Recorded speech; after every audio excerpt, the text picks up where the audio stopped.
Hello నమస్తే సలాం వాలేకుమ్ మీ అందరికీ Everest masala వారే వంటలు powered by natural refined sunflower ఆయిల్కి స్వాగతం సుస్వాగతం. ఈరోజు మనం కాశ్మీర్కి వెళ్ళిపోదాం. కాశ్మీర్ అనేసరికి అందరూ మొగలాయి ఫుడ్ అనుకుంటారు. అయితే కాశ్మీర్లో పండిట్స్ చేసుకునే వంటకం ఇది మొగలాయి వంటకం కాదు. అయితే ఇందులో వాళ్ళు ఎక్కువగా మరి అక్కడ చల్లగా ఉన్నప్పుడు ఒళ్ళు కొంచెం వేడి చేసుకోవడానికి పదార్థాలు వాడాలి. అందులో అప్పుడు ఇంకోటి ఫ్రెష్ కూరగాయల కంటే ఎక్కువగా వాళ్ళకి పొళ్ళు ఎక్కువగా వాడి గ్రేవీలు చేసుకుంటారు. మొట్టమొదటిగా మనం సొంటి పొడి, జింజర్ పౌడర్ అంటాం కదా అది, అలాగే సోఫ్, మన సోఫ్ కూడా ఉంటుంది దాని పొడి, అలాగే కొంచెం మస్టర్డ్ ఆయిల్ వేసుకుంటే కూడా మంచి అంటే ఒళ్ళు కొంచెం వేడికి కొంచెం వామ్గా ఉంటుంది. ఇంకొకటి ఇంగువ కూడా ఎక్కువగా వాడతారు. మరి ఈరోజు నేను చేసే డిష్ పేరు చమనీ కలియా. కలియా అంటే ఏదైనా గ్రేవీ, కానీ ఎక్కువగా నేను కలియా అని విన్నప్పుడల్లా వాళ్ళు పాలు వాడి చేసుకుంటారు డిష్లు. ఇందులో పాలు మంచిగా కుక్ చేస్తూ థిక్ అయి చాలా రిచ్గా ఉంటుంది. ఇందులో మనం పాలు వేస్తాం, పెరుగు వేస్తాం, క్రీమ్ వేస్తాం, పన్నీర్ కూడా వేస్తాం. సో ఆలోచించండి, వాళ్ళ దగ్గర పాలు తోటి వాళ్ళు ఎన్ని రకాల డిష్లు చేసుకుంటారు.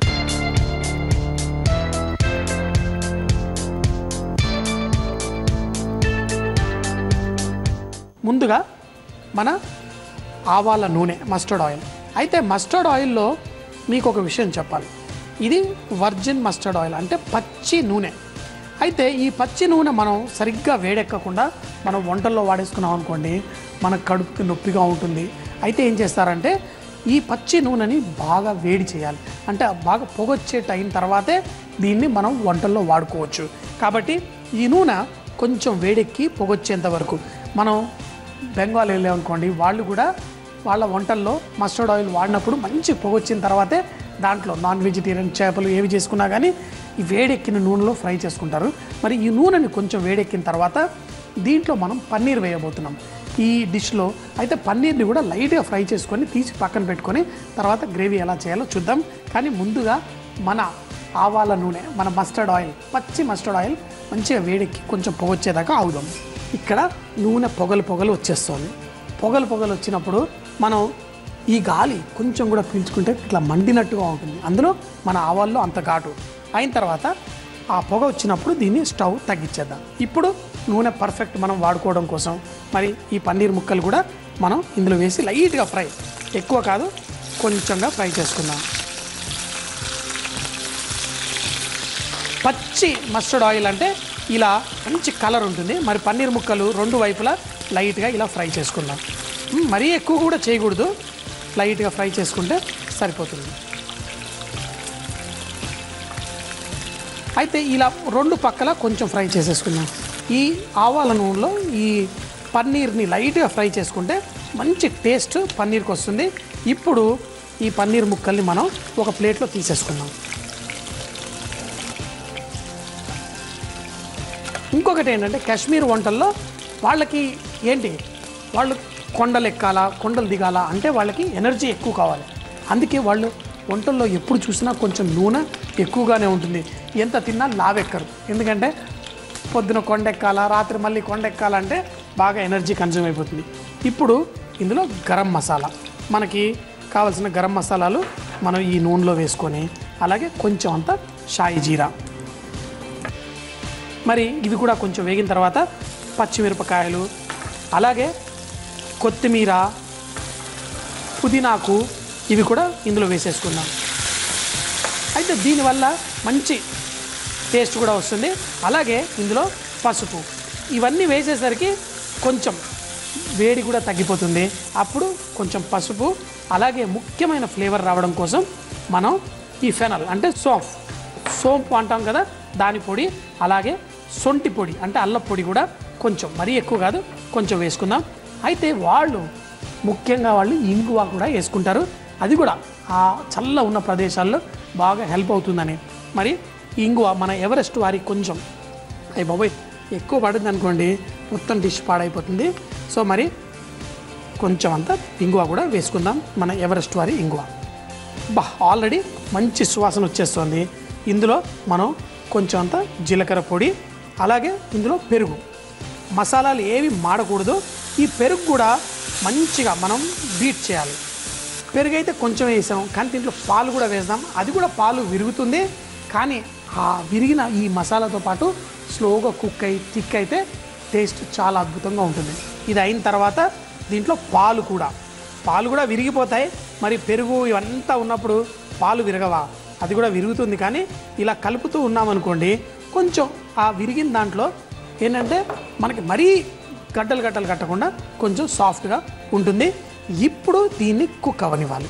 మంచిగా కుక్ అవుతే గ్రేవీ చక్కగా థిక్ అయిన తర్వాత దీంట్లో పన్నీర్ వేసుకుంటే చాలా బాగుంటుంది. ఇలా చాలా రకాలు వాళ్ళు మాంసాహారాలు చేసినా పాలు వేసి కుక్ చేసుకుంటారు. మరోసారి మీకు చేసి చూపిస్తాను కబాబ్స్ వాటర్లో కూడా. మరి ఇప్పుడు చూడండి, ఇది మంచి గ్రేవీ అవుతుంది. అయితే దీనిపైన మూత పెట్టి మంచిగా బాయిల్ మంచిగా అవ్వాలా, థిక్ అవ్వాలా, అప్పుడే మనం పన్నీర్ వేసుకుందాం. అయితే లాస్ట్లో కావాలనుకుంటే క్రీమ్ కూడా వేసుకోవచ్చు, అది మీ ఇష్టం. ఈ గ్రేవీ ఉడుకుతుంది, దీంట్లో మనం కొంచెం ఉప్పు కూడా వేసుకున్నాం. అయితే ఈ పాలతో వాటితో చేసేటప్పుడు ఉప్పు కొంచెం లాస్ట్లో వేసుకోవడం బెటర్. ఎందుకంటే ఫస్ట్ వేసామనుకోండి మరీ ఎక్కువ అయిపోయిందంటే బాగోదు. దీన్ని ఇంకా కొంచెం కుక్ చేసుకుంటే సరిపోతుంది. మరి టేస్ట్ కూడా ఎలా ఉందో చూద్దాం.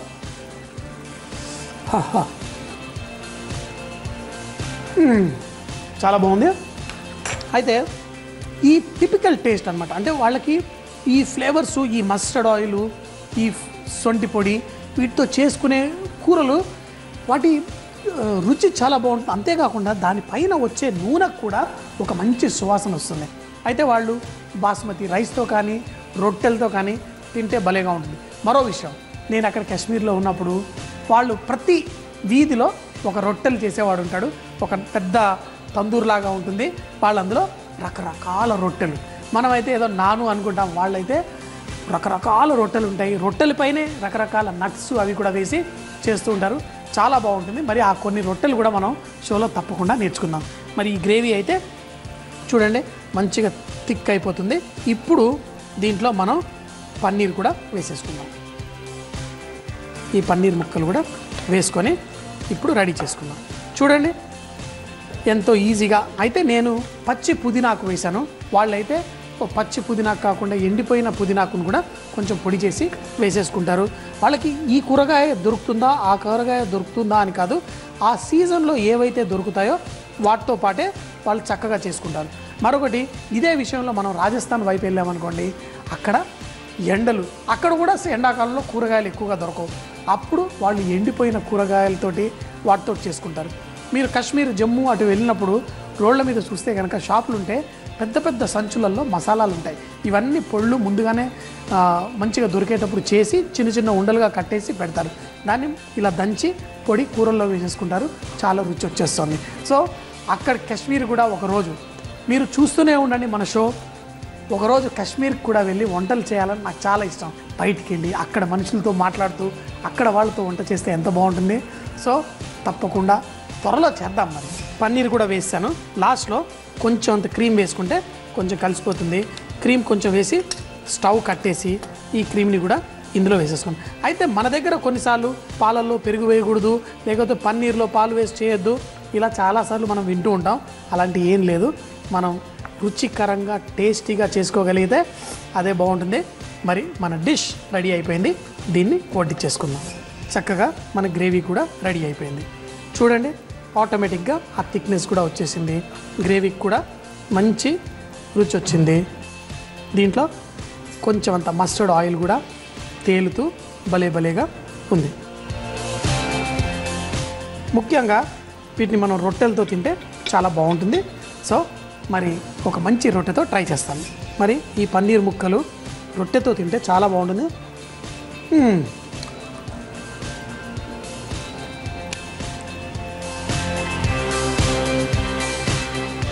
మరి ఈ కాశ్మీర్ వంటలన్నీ మీరు తింటే కనుక ఒక టిపికల్ ఫ్లేవర్ తోటి భలేగా ఉంటాయి.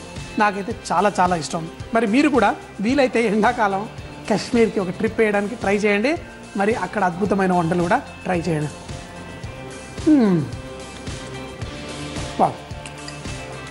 చాలా బాగుంది. తప్పకుండా చేసుకొని తినండి, ట్రై చేయండి, ఎంజాయ్ చేయండి. చమని కలియా పన్నీర్ తయారు చేయ విధానం. ముందుగా ఒక ప్యాన్ లో కొద్దిగా ఆవ నూనె వేడి చేసి అందులో పన్నీర్ ముక్కలు వేసి ఫ్రై చేసుకోవాలి. అదే నూనెలో హోల్ గరం మసాలా, పచ్చిమిర్చి ముక్కలు, కొత్తిమీర, పుదీనా, పసుపు, సాఫ్ పొడి, సొంటి పొడి, ఇంగువ, జీలకర్ర పొడి, పెరుగు, పాలు పోసి కలుపుతూ కుక్ చేసుకోవాలి. పన్నీర్ ముక్కలు వేసి మరో 2 నిమిషాలు కుక్ చేసిన తర్వాత కొంచెం క్రీమ్ వేసి కలిపి వీటిని రొట్టెలతో తింటే చాలా రుచిగా ఉంటుంది. మరి ఈ రోజు నేను చూపించబోయే బ్రేక్ఫాస్ట్ రెసిపీ క్యాబేజ్ పెసరగారలు.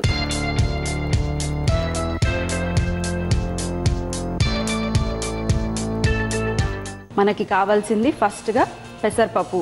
మీరు ఈ పెసరపప్పుని ఒక 6 గంటల పాటు నానపెట్టుకోండి. నానపెట్టి మొత్తం వాటర్ని తీసేసి ఇప్పుడు మనం ఇది ఒక జార్లో వేసుకుంటాము. నేనైతే పెసరపప్పు లేదంటే శనగపప్పు గారెలు చేసినప్పుడు కాస్త బరకుగా గ్రైండ్ చేసుకుంటాను. సో మీరు కూడా అలా బరకుగా గ్రైండ్ చేసుకున్నారనుకోండి, కొంచెం క్రిస్పీగా ఉంటాయి, ఆయిల్ ఎక్కువగా పీల్చకుండా ఉంటుంది. సో మరి ఈరోజు ఈ పెసరపప్పుని నేను కాస్త బరకుగా గ్రైండ్ చేసుకుంటాను. మీరు మొత్తం వాటర్ని తీసేసేయండి. కొంచెం వాటర్ ఉన్నా మళ్ళీ మనకి పల్చగా అయిపోయే ఛాన్సెస్ ఉంటుంది. సో మొత్తం వాటర్ని కాసేపు ఒక గిన్నెలో, అంటే మన రంధ్రాలు ఉన్న గిన్నెలో మీరు వేసి పెట్టారనుకోండి, నీళ్ళన్నీ పోయేసి మంచిగా అవుతుంది. ఒక గ్రైండర్లో వేసేసుకుందాం.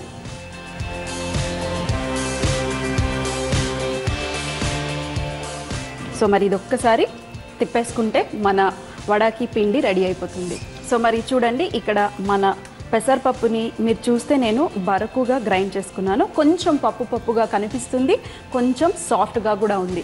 ఇలా అయితే మనకి గారెలు బాగా వస్తాయి, లేదంటే కొంచెం ఆయిల్ ఎక్కువ పీలుస్తుంది. అదే మెత్తగా అయిందనుకోండి, మీకు ఎలా కావాలంటే అలా చేసుకోండి. మీకు మెత్తగా కావాలి అనుకుంటే మీరు మెత్తగా గ్రైండ్ చేసుకొని బజ్జీలాగా వేసుకోవచ్చు.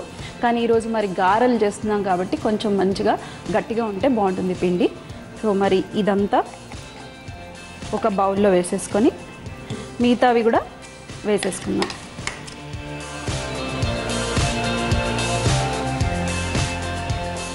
ఇందులో ఇప్పుడు మనకి తగినన్ని పచ్చిమిరపకాయలు వేసుకోండి కారానికి. మీరు కావాలంటే ఎండు కారం కూడా మీరు వేసుకోవచ్చు, కానీ ఈరోజు నేను పచ్చిమిరపకాయలతో చేస్తున్నాను. ఎందుకంటే అన్నీ ఒకటే కలర్లో, ఇది వైట్ కలర్, మన క్యాబేజ్ కాస్త గ్రీన్ కలర్, అలాగే ఈ పచ్చిమిరపకాయ కాస్త గ్రీన్ కలర్గా, అందుకనే కొంచెం కలర్ఫుల్గా ఉండాలని ఓన్లీ పచ్చిమిరపకాయ యూజ్ చేస్తున్నాను. మరి కాస్త జీలకర్ర, అలాగే సన్నగా తరిగి పెట్టుకున్న ఉల్లిపాయలు, అలాగే సన్నగా చాప్ చేసి పెట్టుకున్న కొత్తిమీర, అలాగే కరివేపాకు సన్నగా కట్ చేసి పెట్టుకున్నాను చూడండి ఇలా. మరి ఇందులో తగినంత సాల్ట్ కూడా వేసుకుందాము. అలాగే మరి క్యాబేజ్, ఇక్కడ చూడండి క్యాబేజ్ని కూడా నేను సన్నగా గ్రేట్ చేసి పెట్టుకున్నాను, చాలా సన్నగా. తురిమేది ఉంటుంది కదా ప్రతి ఇంట్లో, మన ఇంట్లో కొబ్బరి తురిమేది ఉంటుంది.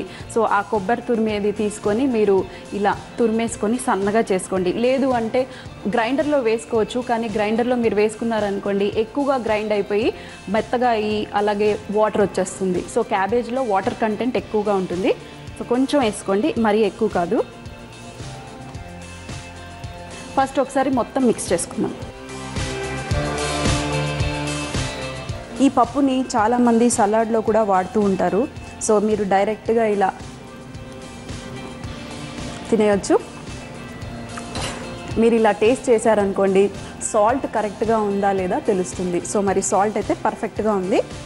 మరి ఇక్కడ ఆయిల్ కూడా మంచిగా వేడిగా ఉంది. మరీ ఎక్కువగా వేడి ఉందనుకోండి మన వడలు పైన ఫాస్ట్గా కాలిపోతాయి, మళ్ళీ లోపల మెత్తగా ఉడకకుండా ఉంటుంది. సో కొంచెం మీడియం ఫ్లేమ్లో వడల్లాగా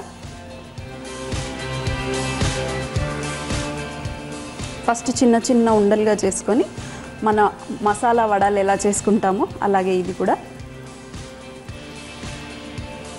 ఈ పిండిని కాస్త మీరు రెస్ట్ చేశారనుకోండి వాటర్ ఊరే అవకాశం ఉంటుంది, ఎందుకంటే మనం ఇందులో క్యాబేజ్ వేసాం కాబట్టి.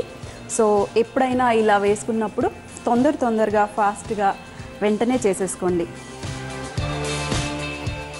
మనం అప్పుడప్పుడు పెసరట్టు వేసుకుంటాం కదా, అలా పెసరట్టు వేసుకోకుండా ఇలా పెసర గారెలు, కొంచెం క్యాబేజీ లేదంటే ఆకుకూరలు ఏవన్నా కలుపుకొని మనం వెరైటీలు చేసుకోవచ్చండి. చాలాసార్లు చెప్తూ ఉంటాను నేను. ఈ పెసరపప్పులో చాలా ఫైబర్ ఉంటుంది, సో లైట్గా కూడా ఉంటుంది.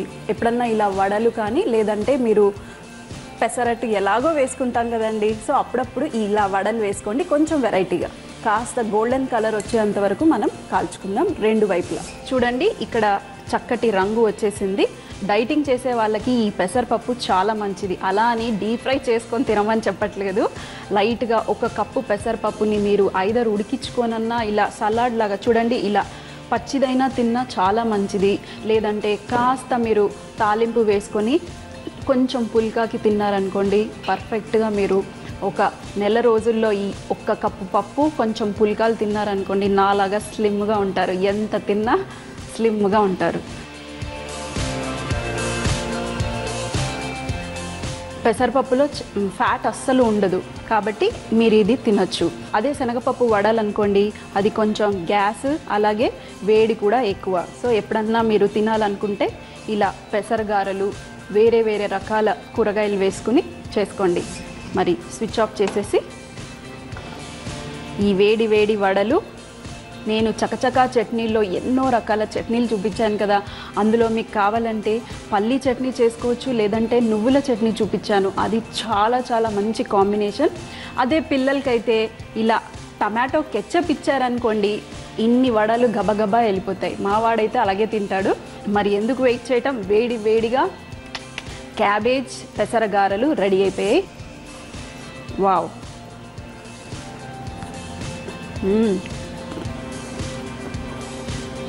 వేడివేడిగా అలాగే క్రిస్పీగా ఉన్నాయి, మధ్యలో సాఫ్ట్గా ఉంది. అసలు క్యాబేజ్ వేసానా అని నాకే డౌట్ వస్తుందండి. అసలు క్యాబేజ్ వాసనే లేదు, చాలా చాలా టేస్టీగా ఉంది.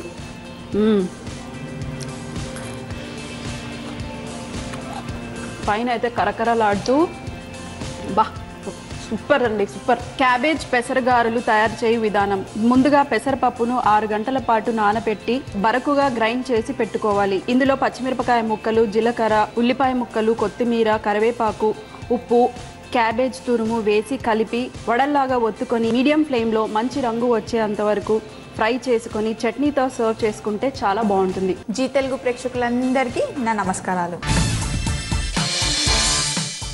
పిల్లలకి సాలిడ్ ఫుడ్స్ కన్నా సూప్స్ పెట్టడం చాలా మంచిది. నేను మీకు చాలాసార్లు చెప్పాను కూడా, ఎక్కువగా సాలిడ్ ఫుడ్ అన్నంను అలా పెట్టకుండా రకరకాల సూప్స్ చేసి పెట్టండి పిల్లలకి, అది చాలా మంచిది. ఈరోజు ఒక మంచి చికెన్ సూప్తో మీ ముందుకు వచ్చేసాను. మీ బేబీ కోసం మంచి చికెన్ సూప్ చేసి చూద్దాం. మరి చికెన్ సూప్ చేయడానికి ముందుగా ఒక గిన్నె పెట్టుకొని కొంచెం వాటర్ వేసి, కొంచెం ఎక్కువ వాటర్, మరీ తక్కువ కాదు. ఈ వాటర్లో చికెన్, అందులో నుండి బోన్స్ తీసేసి ఓన్లీ బ్రెస్ట్ పీస్ పిల్లలకి పెట్టండి. స్వీట్ కార్న్, ఇప్పుడు స్వీట్ కార్న్ కూడా మీకు బాగా దొరుకుతుంది. ఫ్రెష్గా దొరికే మొక్కజొన్నలు తీసుకొచ్చి కొంచెం ఒలిచి అందులో వేయండి. అలాగే క్యారెట్, పుట్టి క్యారెటే కాదు, ఏ వెజిటేబుల్స్ ఉంటే ఆ వెజిటేబుల్స్ ఇందులో వేసేయండి. అలాగే కొంచెం దాల్చిన చెక్క, కొంచెం మిరియాల పొడి, చిటికెడు పసుపు, అలాగే పిల్లల కోసం కొంచెం బటర్, మరీ ఎక్కువ వద్దు, కొద్దిగా బటర్ వేస్తే సరిపోతుంది. కొంచెం ఉప్పు అన్నీ వేసి ఒక 15-20 మినిట్స్ ఇలాగే బాగా మరగబెట్టాలండి. అంతే, ఒక 15-20 మినిట్స్ అయితే సూప్ రెడీ అయిపోతుంది. సూప్ చేసిన తర్వాత అవన్నీ ఏం చేయాలి, పడేయాలా అనుకుంటున్నారా? లేదు, అందులో ఉన్న వాటర్ మట్టికి తీసి పిల్లలకి పెట్టండి. మిగిలిన వెజిటేబుల్స్ అన్నీ తీసి కొంచెం ఆయిల్ వేసి కర్రీలాగా చేసుకుంటే మీకు కూడా వచ్చేస్తుంది. చికెన్ సూప్ బాగా ఉడుకుతుంది, అన్నీ బాయిల్ అవుతున్నాయి. ఒకవేళ ఇలా మీరు స్టవ్ మీద మూత పెట్టినప్పుడు పొంగితే కనుక మూత తీసి పక్కన పెట్టుకోండి. కానీ చాలాసేపు ఉడకబెట్టాలి, ఒక 15-20 మినిట్స్ అయితే డెఫినెట్గా ఉడకబెట్టాలి. సో అన్నీ బాగా ఉడికాయి కదా, ఇప్పుడు నేను స్టవ్ ఆఫ్ చేసేస్తున్నా. పిల్లలు కదా, ఇంత పెద్ద పెద్ద ముక్కలు వేస్తే వాళ్ళు ఎలా తింటారు అని మీరు అనుకుంటున్నారు కదా, కానీ మనం ఇలా ఇవ్వట్లేదు పిల్లలకి. వీటిని ఉడకట్టేయాలి. జస్ట్ ఆ క్లియర్ సూప్ మటుకే పిల్లలకి ఇవ్వాలి. ఇంకా పెద్దవాళ్ళు కనుక, ఇంట్లో పెద్దవాళ్ళు ఉంటే అలా సూప్ తాగాలనుకుంటే వాళ్ళు డైరెక్ట్గా వెజిటేబుల్స్తో తాగేయండి. లేదంటే ఇలా వడకట్టిన వెజిటేబుల్స్, చికెన్ అన్నీ ఉన్నాయి కదా, చెప్పాను కదా మీకు, కర్రీ కూడా చేసేసుకోవచ్చు. జస్ట్ ఆనియన్స్ ఫ్రై చేసేసి కొంచెం అన్ని మసాలాలు దట్టించి మంచి కర్రీ చేసేసుకోవచ్చు. కింద మనం వడగట్టగా వచ్చిందంతా పిల్లలకి ఇవ్వాల్సిన సూప్ 6 మంత్స్ బేబీస్ కాదు, 5 మంత్స్ ఉన్న బేబీస్కైనా కూడా ఇది ఒకేసారి కాకుండా ఒక 4-5 టీ స్పూన్లు అలా ఇస్తూ ఉండండి. రోజులో ఒక 10 సార్లు అయినా పర్వాలేదు. ఇంట్లో క్యారెట్స్ ఇంకా వేరే ఏ వెజిటేబుల్స్ ఉన్న అన్ని వెజిటేబుల్స్, ఇంకా కావాలంటే ఆకుకూరలు కూడా ఇందులో వేయండి, ఏం పర్వాలేదు. పిల్లలకి మీరు ఈ సూప్ ఇచ్చినప్పుడు వాళ్ళు సరిగ్గా తినలేదు, వాళ్ళు తాగలేదు, వాళ్ళు ఇష్టపడలేదు అని అనుకోకండి. సూప్ ఎలా ఉందో టేస్ట్ చూద్దాం.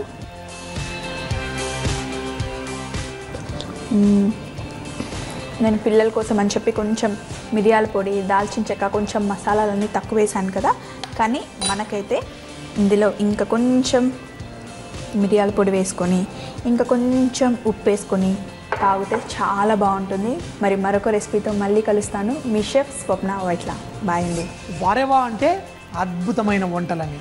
మరి మీకు తెలుసా ప్రతి జిల్లాలో నోరూరించే ఒక అద్భుతమైన వంటకం ప్రత్యేకంగా ఉంటుందని. మరి ఆ వంటకం ఏంటో మాకు మీ జిల్లా పేరుతో సహా రాసి పంపిస్తే XXX డిటర్జెంట్ సోప్ తరఫున ఒక మంచి బహుమతి గెలుచుకోగలరు. మరి మా చిరునామా MIG 1540 BHEL హైదరాబాద్ 502032. రేపు ఇదే టైంకి మన షో చూడండి. అప్పటిదాకా సీ యూ, బాయ్ బాయ్, ఖుదాఫిజ్.